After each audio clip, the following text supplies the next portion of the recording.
Right friends, welcome back to News Analysis. This is about Article 356, and recently there is a lot of criticism on the government's action with regard to the Uttarakhand, and we are going to deliberate what went wrong since the 1950s with regard to Article 356.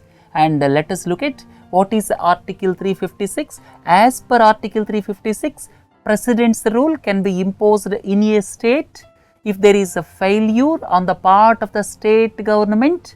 That means if the state is not able to run in accordance with the provisions of the constitution, or you can say breakdown of constitutional machinery. If the state is not able to run in accordance with the provisions of the constitution, President's rule can be imposed. That is the essence of Article 356.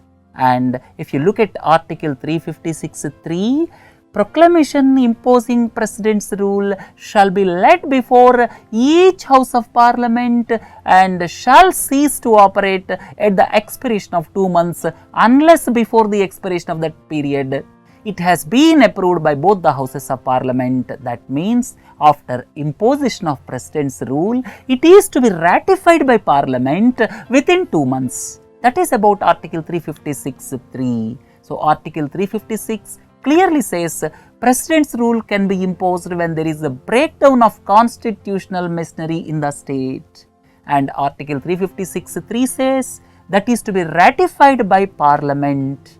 And if you look at the ground reality since 1950s, first and the foremost is Article 356 was used for the first time in 1959 to dismiss the Communist Party government in Kerala led by EMS Namboodiripad. That was the first time when this article was used, and there was a lot of criticism even at that time when EMS Namboodiripad government was dismissed.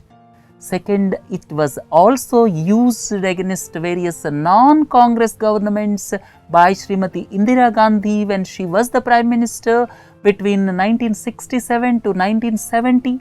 During these 3 years, several non-Congress governments were dismissed by using this Article 356. Then Janata Party came to power after the defeat of Indira Gandhi subsequent to emergency in the year 1977. After Janata Party came to power in 1977, it dismissed all the Congress state governments, and the practice was continued by Srimati Indira Gandhi when she came back to power in 1980. That means in 1977, Janata Party used this Article 356, or you can say misused this Article 356, and similar misuse was committed by Indira Gandhi when she came back to power in 1980. And another important point is the blatant violation of Article 356 became evident when N.T. Ramarao government was dismissed in Andhra Pradesh in 1984, and after several mass protests, Indira Gandhi had to reverse her decision in the year 1984. Next, the incidence of imposition of President's rule reduced somewhat since 2000, and interesting point is Indira Gandhi imposed President's rule for a maximum 35 times. Now the actions by the present government in Arunachal Pradesh and Uttarakhand created controversy and brought Article 356 once again into focus. So let us look at the other side of the story, that is the fall in moral values. By 1980s, Raj Bhavans became a stage for head counts and horse trading, and some of the governors deliberately interfered in the affairs in favor of the ruling party, and several such instances were there, and a case in point is the dismissal of NTR government in 1984. Second important point, speakers are taking a decision nowadays on partisan lines without rationality and applying disqualification only in selective cases. These type of unfortunate events are taking place day by day. The third point is chief ministers are clinging on to power even after knowing that their governments are reduced to a minority. even after losing the majority support, chief ministers are clinging on to power. Then fourth important point is floor tests are being vitiated and partisan attitude by speakers is evident. So these type of instances became quite common nowadays, and for the past 30-40 years this fall in moral values is clearly evident. Hence, the present day problem is more complex and goes much beyond Article 356. Basically, fall in moral values is the main reason. Let us go back to the Constitution framers. The points emanated during the debates in Constituent Assembly. When this item was debated, Dr. B.R. Ambedkar gave reply. I listed the points emanated out of the debate, and please look into this. Such articles will never be called into operation and they would remain a dead letter. This dead letter is very important. Dr. B.R. Ambedkar felt that there may not be a case for imposition of this Article 356, and he hoped that this Article 356 would be dead letter. But governments of the day misused it. Almost all the governments are culprits and they used this article to their advantage. There is no doubt about it. Instead of a dead letter, that became a live letter, whatever the government is in power. Second important point is, if at all they are brought into operation, I hope the president who is endowed with these powers will take proper precautions before actually suspending the administration of the provinces. Clearly, Dr. B.R. Ambedkar felt that the president will take proper precautions before actually suspending the administration of the provinces. And please look into the third point, that the first thing the president will do would be to issue a mere warning to the province that has erred. First step is, if at all this Article 356 is to be used, the first step is to issue warning to the province, that means warning to the state government. Then if that warning fails, please look into the fourth point. The second thing for him to do will be to order an election.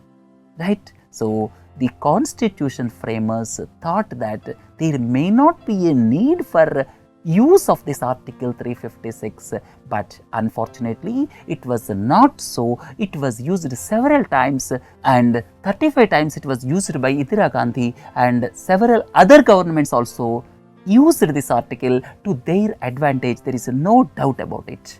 Then S.R. Bommai versus Union of India. This was on 11th March 1994. Prior to that, in the year 1977, in State of Rajasthan versus Union of India case, Supreme Court felt that Article 356 is not subject to judicial review. That means judiciary has no review power with regard to Article 356. That was felt in 1977 in the State of Rajasthan versus Union of India case. But the Supreme Court reversed its decision in the year 1994 in S.R. Bommai case. S.R. Bommai was the then Chief Minister of Karnataka, and while delivering the judgment in S.R. Bommai case on 11th March 1994, the Supreme Court reversed its decision. So, the salient points as stated in the Supreme Court's judgment in S.R. Bommai case, the first point is, imposition of President's rule under Article 356 is not immune from judicial review. That means it is judicially reviewable.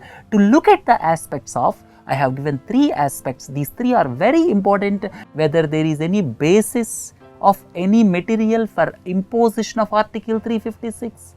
Second point is whether all the material was relevant or not.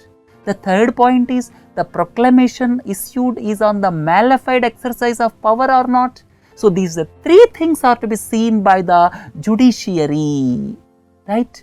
Third thing is Supreme Court or the High Courts can strike down the proclamation if it is found to be malified or based on wholly irrelevant or extraneous grounds.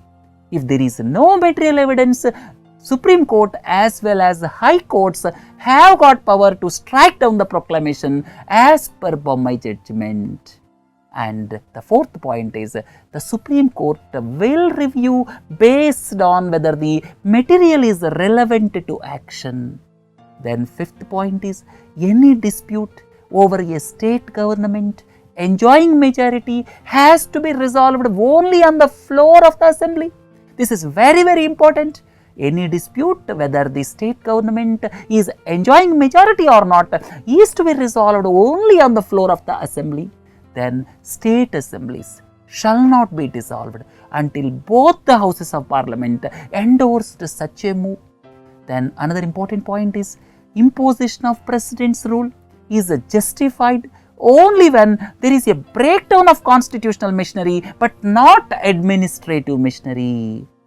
The imposition of president's rule should be based on breakdown of constitutional machinery. That means when the state is not able to function based on the constitutional features or based on the tenets or basic features of the constitution. So, if a constitution is violated, then only Article 356 is to be imposed, but not in case of administrative failure. Then another important point is secularism is the basic feature of the constitution, and state governments can be dismissed if they are guilty of non-secular acts.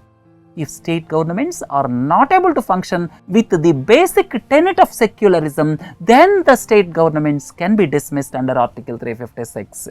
Right? So, these are the important points in S.R. Bommai case. So, we have deliberated in detail about what is meant by Article 356. Then, second important point is what went wrong since 1959. Third one is what is in the mind of constitutional framers. Dr. B.R. Ambedkar thought that it would be a dead letter, and important judgment by the Supreme Court in S.R. Bommai case in 1994, where 2 points are very important. President's rule is to be imposed when there is a reason. Second thing is President's rule is justified when there is a breakdown of constitutional machinery but not administrative machinery. Another important point is any dispute whether the state government is enjoying majority or not is to be resolved only on the floor of the assembly. Then another important point is secularism should be the basic feature of the constitution, and state governments can be dismissed if they are guilty on non-secular acts. So, if you club up these features and if you view the use of Article 356 in whole perspective, it is amply clear that governments of the day, whatever the government in power, are using Article 356 to their advantage. There is no doubt about it. So, the final comment is, in view of the constitutional provisions and its interpretation, and also after taking into account the views in the minds of the constitution framers, one can conclude that Article 356 is being used by central governments of the day to their advantage, and it is against the federal spirit of the Indian constitution in general, and it is also against the cooperative federalism where the present government is giving more emphasis. Right? In the federal system, both the center and states derive their powers from the constitution. One is not subservient to the other. So, under these circumstances, dismissing the duly elected state governments should be on the basis when secularism is threatened, and at the same time when there is a breakdown of constitutional machinery. Other than that, there is no justification for imposition of president's rule. Right? So, this is the essence what emanated after looking into the minds of the constitution framers, Bommai judgment, and the spirit of the federalism as a whole, because federalism is the basic tenet of Indian constitution, just like secularism. Right, friends, with this let us conclude news analysis. Please do join for SNT, where we deliberated on multi-drug resistant TB. Have a nice day. Thank you.